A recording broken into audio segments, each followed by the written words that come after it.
भगवान के अवतार का प्रयोजन भक्तों को सुखी देना, सुखी करना। जैसे हम लोगों का जन्म होता है वैसे भगवान का जन्म नहीं होता है। हम लोगों का जन्म कर्म बंधन में बंध करके यहाँ संसार में कर्म भोगने के लिए होता है। जो हमने पूर्व जन्मों में कर्म किया है उन कर्मों का ऋण चुकाना है, इसलिए जन्म होता है। और भगवान कर्म बंधन में पड़े हुए इस भवकूप में जो जीव हैं उन्हें इस भवकूप से निकालने के लिए होता है। जैसे कोई कुएं में गिर जाता है और कोई कुएं में गिरे हुए को निकालने के लिए उसमें उतरता है, तो कुएं में जो गिरा हुआ है वो तो घबरा रहा है, परेशान हो रहा है, परंतु जो उसे निकालने के लिए नीचे उतरता है उससे कोई घबराहट नहीं।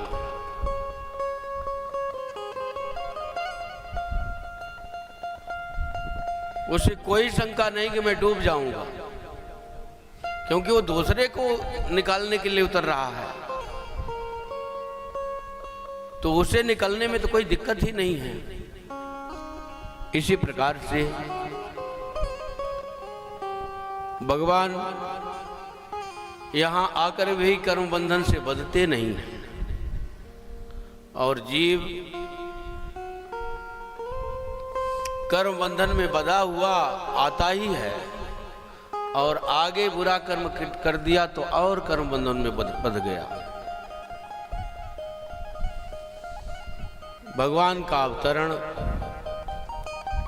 हम सब जीवों को इस भवकूप से निकाल करके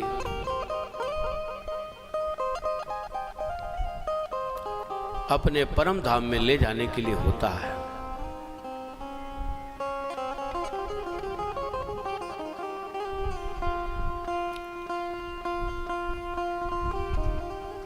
जो उतरता है और निकालता है, बाहर ले आता है व्यक्ति को, वो तो निर्भय होते हुए सारा कार्य करता है। उसे कोई भी मन में संदेह नहीं होता कि मैं निकल पाऊंगा कि नहीं।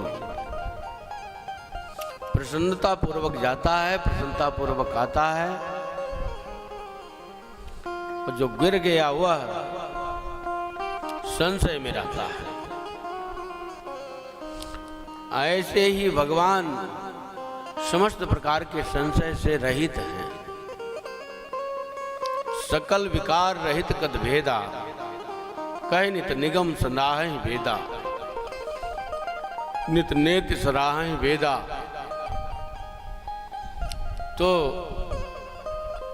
भगवान समस्त प्रकार के विकारों से, वेदों से रहित हैं, संशय से हीन हैं।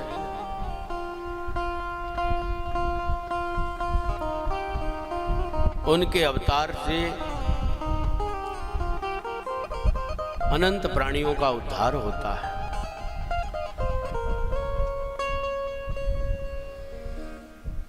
इसी तरह से महापुरुष लोग जो आते हैं संसार में,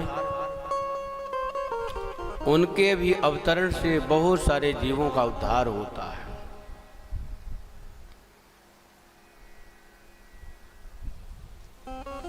तस्मिन् तज्जने भेदा भावात्, भगवान और भगवान के भक्तों में भेद का अभाव है।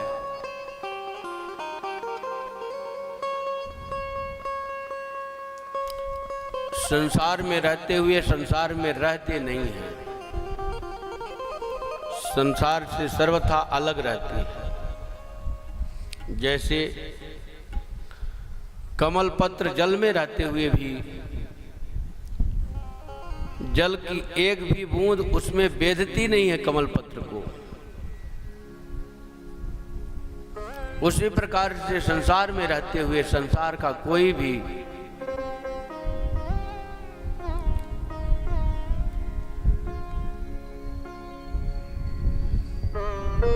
बाधा उसे बाधित नहीं करती है। वह समस्त प्रकार के बाधाओं को पार करता हुआ